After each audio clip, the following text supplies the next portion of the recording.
glorify you, Jesus. Magnify you, Lord. You're worthy of the glory, Lord. The kingdom of heaven is at hand. Last week we concluded with the fact that your presence should always display your plan and your words, even without you saying anything. Because your garments that are in you and on you should be doing the talking for you. And as we encountered the different things that we encountered last week, and last week you would have felt this kind of extreme fluctuation, solely based upon you know what you've sown, you know what you've done, you know what you've prepared for, you know what you've planned for. But also now, God's began moving things to make it happen for the way that it's set up. And the difficulty about that is sometimes the things that He uses to make it start happening don't feel so good. It's not anything that is just pleasant for you to partake of. And once you actually have to begin to walk towards what you've been planning for, the pressure that it puts on you and the things that start to pull against you will cause you to start questioning whether or not you really wanted to go this direction.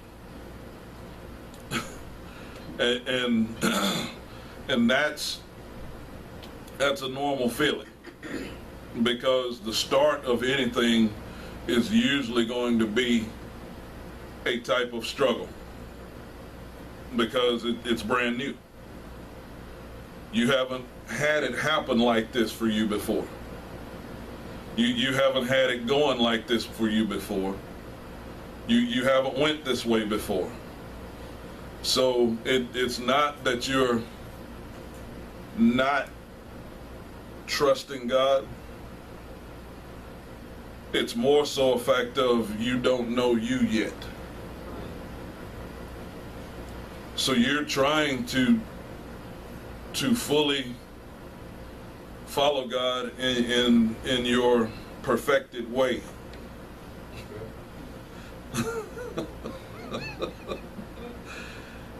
And your perfected way in and of yourself, I'm going to give you a little relaxer here. That ain't how He's looking at you.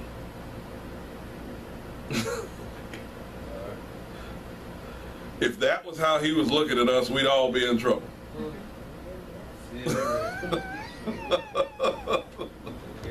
We would all be in major trouble, because you've already set a standard that ain't even like His anyway. So when you fall short of the standard that you've set, now you start to struggle with wondering how He thinks about you concerning what you're doing.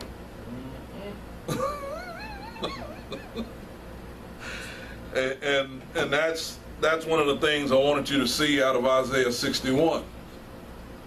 Because in Isaiah 61, what he's showing us out of that particular situation is He's making some stuff crystal clear. We just got to make sure that we're getting it. Because in verse 10, it says, I will greatly rejoice in the Lord. My soul shall be joyful in my God. I see a lot of you got lost right there. Because you're not being rejoiceful and being joyful in God.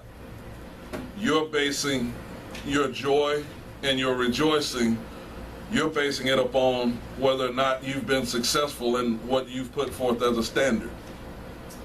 Yep.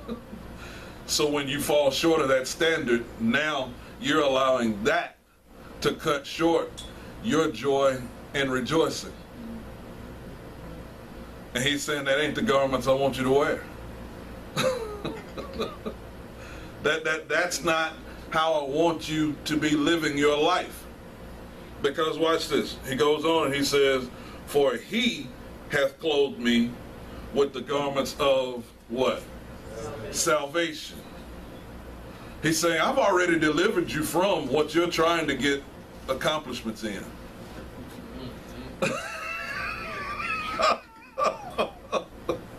I've already worked this out. What I need for you to do is walk the pathway that I've got for it to be worked out. I don't need you to go out and play Rand McNally. And for those of you that don't know who Rand McNally is, that's the ones that make the maps and the MapQuest deal. He's saying, I don't need you to map this out. I've already got it mapped out. I need for you to ask me the directions for where you're going. See, and that's the whole point.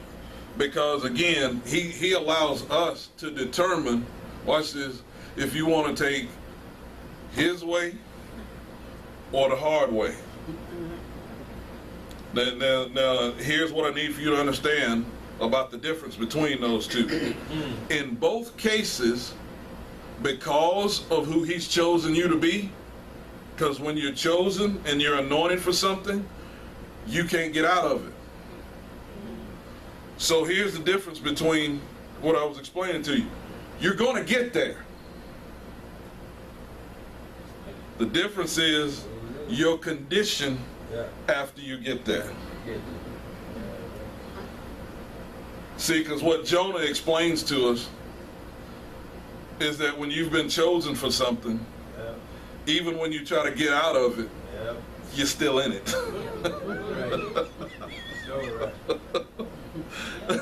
You're still in it. Even while you're trying to get out of it. Because that's the pathway that he's chosen for you. Now, again, what you've got to rest in is you've got to rest in the fact that he's got a way for you to get there, to enjoy it, and for it to be prosperous, and for it to accomplish everything that he designed for it to accomplish. Or you can go through a whole bunch of brokenness before you get there. It's your choice. But when you've been chosen for it, you ain't getting out of it. It don't matter if you're going to have to go through a whale's belly, if you're going to have to go through some folks throwing you off the ship. But you still going to get there. Because out of all of that, it's still designed to get you to a particular spot. And you're going to get to that spot one way or the other. It's non-negotiable. When you said, yes, Lord, that meant, okay. You say, but I was feeling like this when I said, yes, Lord, I don't feel like that now. Too late. You've already been chosen, and that is now your destination. Now it's up to you as to whether or not it's a joyful trip or a dreadful trip. But you still gonna get there. Okay? Now watch what he says. He says, he hath covered me with the robe of righteousness, as a bridegroom decketh himself with ornaments, and as a bride adorneth herself with her jewels. Verse 11 is what I wanted to key in on to get us going here, because he says, for as the earth bringeth forth her bud, and as the garden causeth the things that are sown in it to spring forth. Huh. As the garden causeth the things.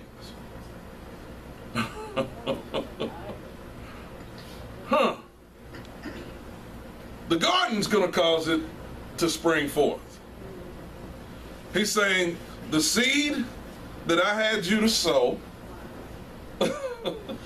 now is going to cause something to happen